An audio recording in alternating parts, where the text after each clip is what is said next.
Jour après le rejet à la quasi-unanimité, il y a juste un député qui a voté pour. Du volet recettes du budget de l'État, Sébastien Lecornu veut toujours croire dans l'existence d'une majorité à l'Assemblée. Le Premier ministre promet de consulter une nouvelle fois les différentes formations politiques d'ici mi-décembre et la reprise des débats budgétaires au Palais Bourbon.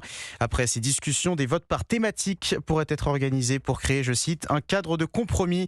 Une persévérance quelque peu raillée par les oppositions. Alexandre Chauveau.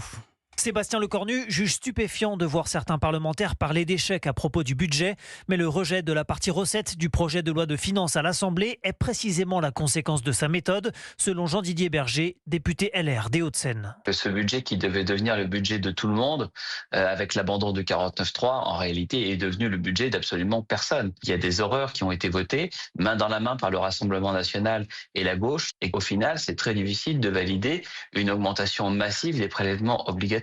À gauche, Manon Aubry renvoie le Premier ministre au vote de ses propres députés. La totalité du socle commun a en effet rejeté la première partie du budget. Sa responsabilité est engagée. Il doit partir, réclame l'eurodéputé de la France Insoumise. L'écologiste Benjamin Lucas reprend lui à son compte l'accusation en cynisme du Premier ministre.